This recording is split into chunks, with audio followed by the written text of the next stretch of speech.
ఆచి చికెన్ మసాలా. పర్యావరణ సమతుల్యతలో గజరాజుల పాత్ర ఎంతో కీలకం. అందుకే భారత్లో ఏనుగుల సంఖ్యను పెంచేందుకు ప్రాజెక్ట్ ఎలిఫెంట్ మొదలుపెట్టింది కేంద్రం. 500 కోట్ల రూపాయల్ని కేటాయించి ఏనుగుల సంరక్షణకు చర్యలు చేపట్టింది. ప్రాజెక్ట్ ఎలిఫెంట్ లో భాగంగా ఏనుగుల సంఖ్యను పెంచేందుకు ప్రయత్నిస్తున్నాయి కేంద్ర రాష్ట్ర ప్రభుత్వాలు. ఏనుగుల సంరక్షణకు ఎలాంటి చర్యలు చేపడుతున్నారు, అడవుల్లో తీసుకుంటున్న జాగ్రత్తలేంటి? ప్రాజెక్ట్ ఎలిఫెంట్ గురించి పార్వతీపురం ఫారెస్ట్ రేంజ్ ఆఫీసర్ మణికంఠేష్ చెప్తున్న ఆసక్తికర విషయాలను మా సీనియర్ కరెస్పాండెంట్ ఖాజా రిపోర్ట్ చేస్తారు. మీ పార్వతీపురం రేంజ్ పరిధిలో ఓవరాల్గా ఎన్ని ఏనుగులు ఉన్నాయి, ఎన్ని గుంపుల్లో సంచరిస్తున్నాయి, వాటి మానిటరింగ్ ఎలా జరుగుతుంది? మన దగ్గర పార్వతీపురం మన్యంలో 2 గుంపులు తిరుగుతున్నాయి. ఒక గుంపు వచ్చేసి కురుపం, పార్వతీపురం, సాలూరు, విజయనగరం రేంజెస్లో తిరుగుతున్నాయి. ఇంకో గుంపు వచ్చేసి మనకి పాలకొండ రేంజ్, అలానే కురుపం రేంజ్లో తిరుగుతున్నాయి. మోస్ట్లీ బామిని మండల్లో మనకి పసుకూడి, తాలాడ, గణసర విలేజెస్లో ఎక్కువగా తిరుగుతాయి అన్నమాట. ఎందుకంటే అది నది పారుతుంది కాబట్టి, అక్కడ వంశధార నది ఉన్నాయి కాబట్టి అటు ఇటు.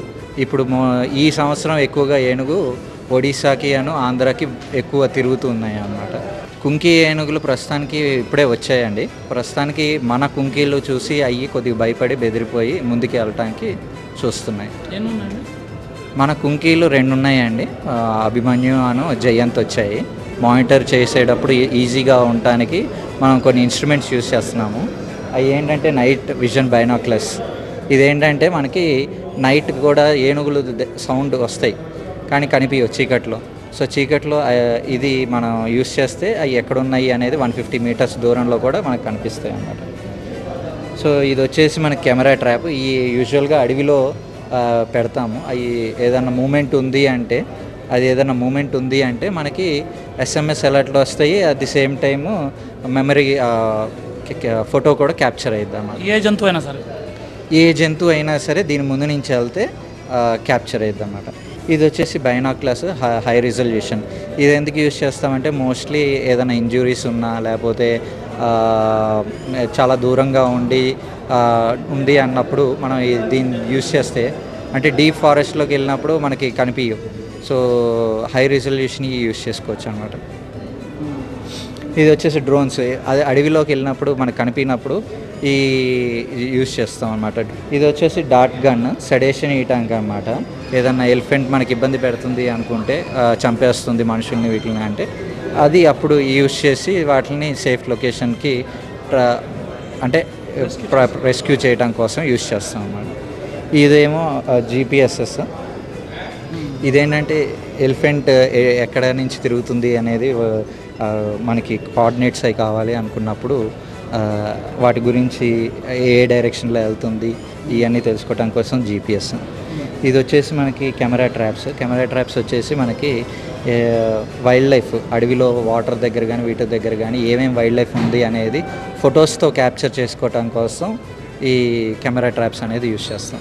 ఎలక్ట్రిక్ షాక్ వచ్చింది అనమాట. జస్ట్ ఇది అనుకోకుండా మన వాళ్ళు దగ్గరికి అయిపోయినా లేకపోతే ఇంకేదైనా యానిమల్ దగ్గరికి అయిపోయినా సేఫ్టీ కోసం ఇది యూజ్ చేస్తాం అన్నమాట. మనం అడవిలో వెళ్తున్నప్పుడు లైట్ కావాలన్నా, టార్చ్ ఉన్నా ఇది ఉండిద్ది. అట్ ది సేమ్ టైం మరీ అనుకోకుండా సడన్గా ఎలిఫెంట్ ఇది కానీ ఏదన్నా మన వైపు వస్తుంది అనగానే దీంట్లో సైరన్స్ ఉంటాయి అన్నమాట. ఆ సైరన్స్ స్టన్ బ్యాటన్ లాగానే దీనికి కూడా షాక్ వచ్చేటి ఇది ఉంటాయి అన్నమాట. ఇలా 2007 నుంచి చూసుకుంటే మనకి గ్రాడ్యువల్గా ఇంక్రీజ్ అవుతూ ఉంది. సో 2024కి వచ్చేసరికి అది 142 దగ్గరలో ఉంది. దీన్ని పరిరక్షించుకోవాల్సిన బాధ్యత అందరిపై ఉంది. కేవలం ఆ ప్రభుత్వాలు, అధికారులే కాదు, ప్రజలు కూడా భాగస్వామ్యం చేసి తద్వారా ఏనుగుల పరిరక్షణకు పెద్దపీట వేయాలని కేంద్ర రాష్ట్ర ప్రభుత్వాలు నిర్ణయం తీసుకుని ఆ దిశగా ముందుకు వెళ్తున్నాయి. కెమెరా పర్సన్ భాస్కర్తో ఖాజా TV 9 విశాఖపట్నం.